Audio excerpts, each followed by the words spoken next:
today on The Truth Syrup, because your lifestyle matters. I'm Shalene Pignon, and if you're new on this channel, welcome. Please don't forget to subscribe to get all the latest updates. And today what we're going to cover is Real Talk with CHAR. So if you're new, it's basically something that I do every month and where I share a lifestyle, health, or fitness experience that I've learned throughout the month. Some advice I'm going to give you today is about chronic insomnia. For about 3 months now, I've been going through a lot of changes when it comes to the business. I recently graduated college in May, so it's been tough on me to put my schedule together, and seeing all of this free time is freaking me out because I feel like I'm just wasting time and I'm like, oh my gosh, I could be doing something right now. It's been hard for me to fall asleep. And not because I think that anything is going on in my mind or anything that I'm missing, because I have more time than ever and I'm grateful for it. But as I was sharing with my Instagram followers, is that it was the thought itself, knowing that I had so much time in my hands that it couldn't be true.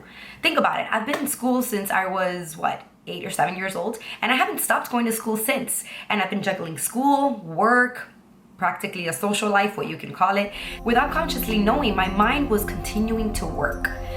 Even though it was already the end of the day and I had nothing else to worry about, I subconsciously was still thinking about what I wanted to do for the next day without even realizing it. I tried everything. I tried to put my room as cold as possible. I tried to drink sleepy time tea, which that only worked for a couple of days.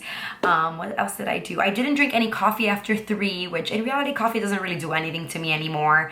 I even tried to drink melatonin pills.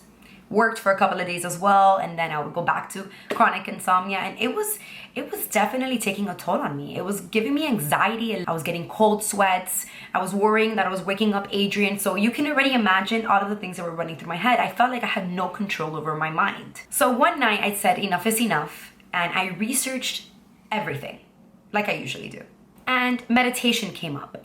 And of course my first thought was, like, is this really gonna work? Like, how is a woman telling me what to do gonna help this? Like, she doesn't know my life. She doesn't know what I've been through. She doesn't know what milk I like on my cereal. So subconsciously, I was actually just overthinking and just thinking, okay, you know what? There's nothing else I can try. And I'm definitely not gonna go to prescription drugs. So let me give this a shot. So I downloaded an app called Simple Habit. And I tried just like a simple 5 little meditation that said can't sleep, and I checked it out. Immediately I started breathing, doing the breathing techniques, listening to this woman, and I stopped. Then once the 5-minute meditation was over, I said, okay, that did absolutely nothing to me. Little did I know that 10 minutes later, I knocked out. Basically today, I wanted to share with you my cure for insomnia and some tips and benefits of what meditation can do for you. Starting off with the mental benefits. You might be thinking this is all hippie stuff. I can just speak to myself. I can do breathing techniques on my own. I really don't need it. But it's crazy because meditation is practically an affirmation for yourself and for your mind. It's not the same when someone else is telling you what to do. It's kind of like when you give the best advice to your best friend, but then when it comes to you, you can't take your own advice, right? Don't you hate when that happens? So that's where meditation comes through. You just need those words of affirmation. And even though you know that you need to breathe, or even though you know that you need to relax or shut off your mind, hearing it from someone else, it just gives you a little bit of a peace. We're physical and mental creatures. So what happens is that sometimes we need to either see it on paper or we need to hear it for ourselves. And sometimes we even need to say it out loud to understand it. And it's not only just the breathing techniques of meditation. There's many forms of meditation that you can practice. First of all, before anything, one of the best benefits that meditation can give you is that it reduces stress. We all have hectic days, from going to school, from work, having kids, and all of those stresses can build up throughout the day. So when you get home, without even knowing, you're carrying on all of those stresses from your day at home. We're not robots. We can't just have a switch to turn on and off our mind when we want to. Even though you think you're not thinking about your day, subconsciously you are. Your mind is always working. What meditation does for you is that it allows you to take charge of your own mind, especially when it comes to emotions. As a matter of fact, a study conducted by Stanford University showed that practicing meditation leads to neuroplasticity, which is defined as the brain's ability to change throughout your lifetime. For example, it helps you with outbursts and overthinking, which us women are experts at doing. It gives you a sense of focus. It sharpens your mind. Problems become smaller. Through relaxation, you gain clarity and peace of mind. I love how Simple Habit puts it. It's a daily vacation for your mind. Think about it. You go on vacation, but does your mind go on vacation?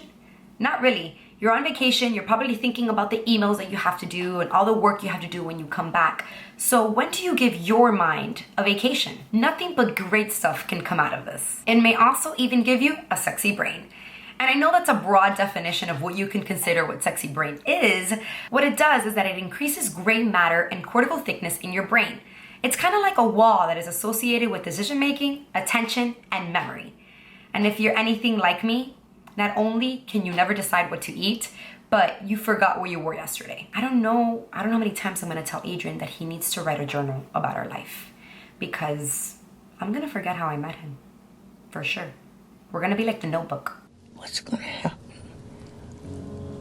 when I can't remember anything anymore? What will you do? I'll be here. I'm Dory, ladies and gentlemen. But no, for real, it's really bad. My memory is horrible. And this is something that can increase that thickness in my brain to help me with my memory. Aside from having a sexy brain, you also have some physical benefits with meditation. It's a great alternative to prescription medicine. Now, why do we go to prescription medicine every time we know there's something wrong with us?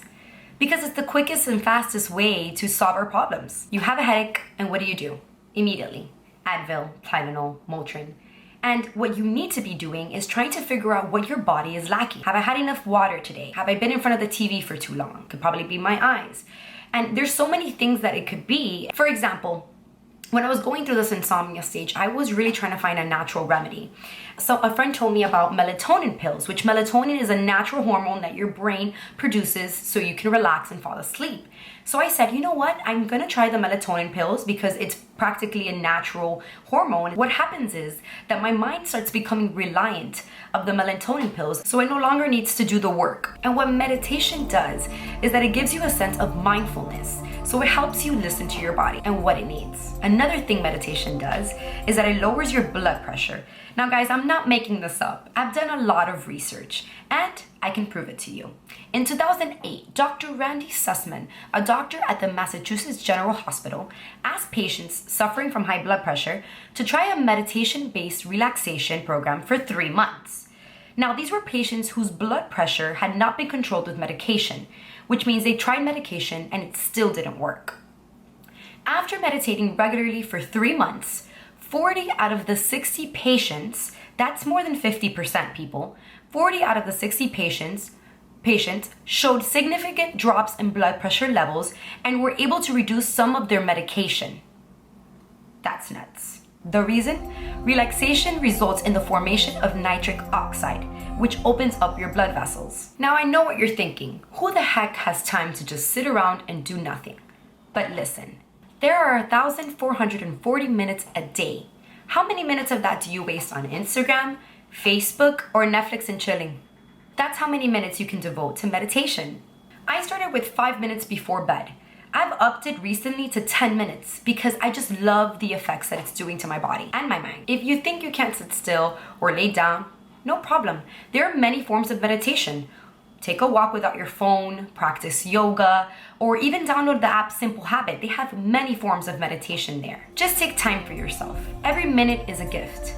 Your mind, body, and soul will thank you for it. Trust me. That's all that we have for today. I hope this really did help you. And if it did, don't forget to give it a thumbs up. I love you guys. Until next time.